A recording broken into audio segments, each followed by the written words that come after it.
திருச்சிற்றம்பலம். வணக்கம் நண்பர்களே. இந்த கம்பராமாயணம், அந்த கம்பராமாயணத்தில் ஒரு நூலில் தமிழ் அறிஞர் ஆசா ஞானசம்பந்தன் அவர்களும் தே ஞானசுந்தரம் அவர்களும் ஒரு அழகான முன்னுரை கொடுத்துருக்காங்க. அது ரொம்ப அருமையாக இருந்தது. அதை உங்களோடு பகிர்ந்து கொள்ள போகிறேன் இப்போ நான். அதில் அவர் சொல்கிறாரு, நம்ம பொதுவாக எல்லாரும் சொல்லுவாங்க, வடநாட்டு பெண்ணாக இருந்த சீதைக்கு தமிழ்நாட்டு புடவை உடுத்தி அழகு பார்த்தவன் கம்பன் அப்படின்னு சொல்லி கம்பரை ரொம்ப அழகாக சொல்லுவாங்க.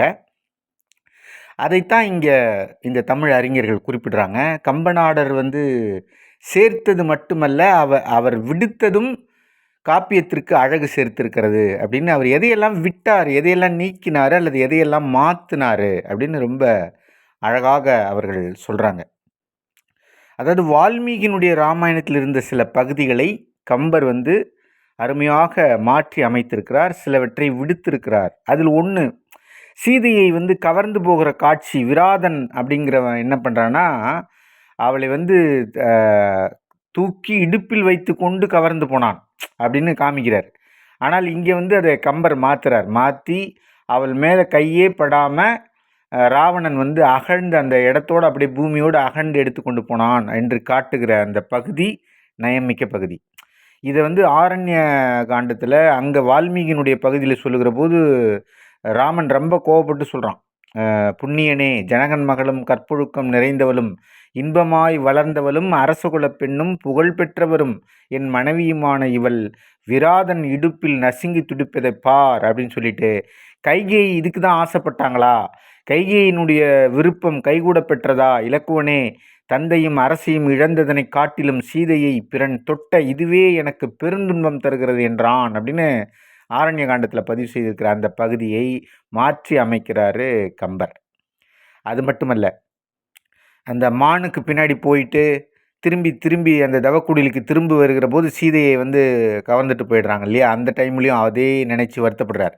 ஐயோ, சீதையை அவளை பிரிந்த பின் விண்ணுலகம் மண்ணுலகம் கூட எனக்கு பெரியனல்ல அப்படின்னு சொல்கிறார். அவள் பிழைத்திருக்கிறாளா? என் காட்டு வாழ்க்கை பயனற்றதாய் முடியுமோ? இலக்குவனே, சீதையை பிரிந்ததால் நான் மாலவும் நீ அயோத்திக்கு திரும்பி செல்லவும் கண்டு அந்த கைகேயி தன் விருப்பம் நிறைவேற பெற்றவளாக போகிறாளா என்னவோ அப்படின்னு பேசுகிறார் ராமர். இதெல்லாம் ஆரண்ய காண்டத்தில் வருது. இதையெல்லாம் வால்மீகி ராமாயணத்தில் வருவதையெல்லாம் இப்படி கைகேயை கடுமையாக பேசாத மாதிரி மாற்றி அமைக்கிறாரு கம்பர்.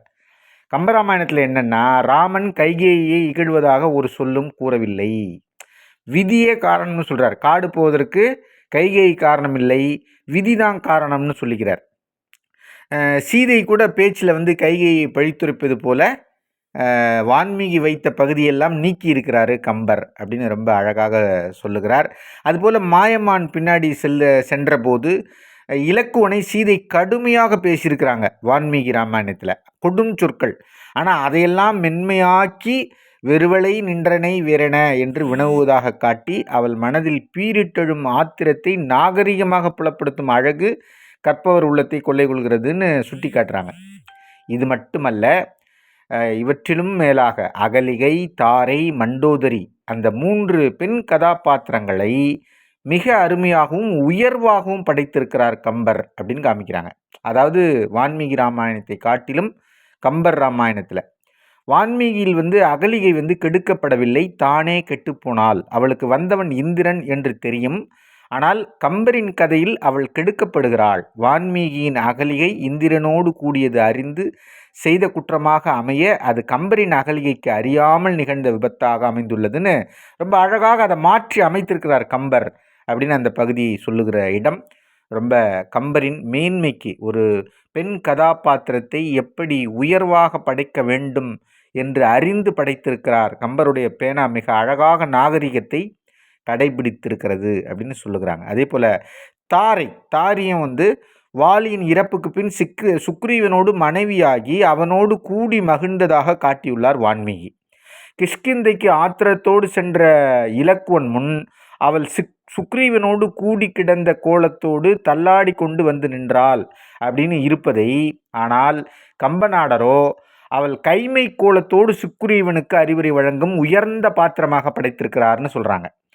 அவள் கைமை கோலம் இலக்குவனுக்கு அயோத்தியில் இருக்கும் தன் தாயரை நினைவூட்டுவதாக கம்பரால் சித்தரிக்கப்பட்டிருப்பது அருமையான விஷயம். வான்மீகத்தில் ராவணன் இறந்தவுடன் மண்டோதரி மாண்டதாக குறிப்பு இல்லை. ஆனால் ராவணன் மாண்டான் என்று கேட்டு அவனிடம் ஓடி சென்று அரற்றி அவன் மேல் விழுந்து மண்டோதரி மாண்டாள் என்று காட்டி அவளை சிலப்பதிகார பாண்டிமாதேவியின் நிலைக்கு உயர்த்தியுள்ளார் கம்பர் நாடர். இவ்வாறே ராவணன் சீதையை தொடாமல் மண்ணோடு கொண்டு சென்ற சிறை வைத்தான் என்று காட்டுவதும் கம்பரின் தனி சிறப்பாகும்னு எழுதுகிறாங்க.